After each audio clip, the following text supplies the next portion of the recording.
Il-materjal kollu għal Pjazza Indipendenza fir-Rabat Għawdex kellu jasal għand il-kumpanija tal-kuntrattur li qed jagħmel ix-xogħol sas-7 ta' Novembru tas-sena li għaddiet, iżda dan ma kienx il-każ.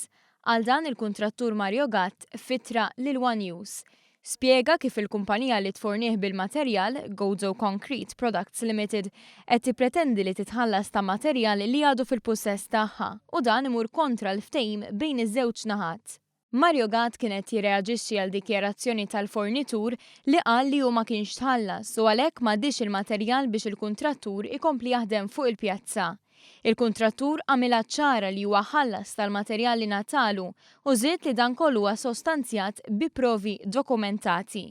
L-istess kuntrattur żied li kien hemm ukoll każ fejn it-travertin li kien diġà tpoġġa kellu jerġa' jinqala peress li fost ċirkostanzi oħra rriżulta li mhuwiex skont l-istandards mitluba mill-Kunsill Lokali tar-Rabat Għawdex.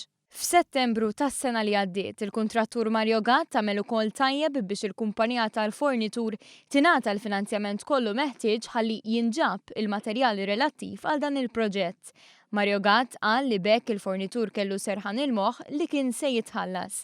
Għalhekk intqal li l-aġir tal-fornitur GCP Limited li prova jitfa' tort fuq Gatt Tarmac huwa attentat li jnaqqas mill-ħtija ta' GCP li ma forniex il-materjal skont kif miftiem.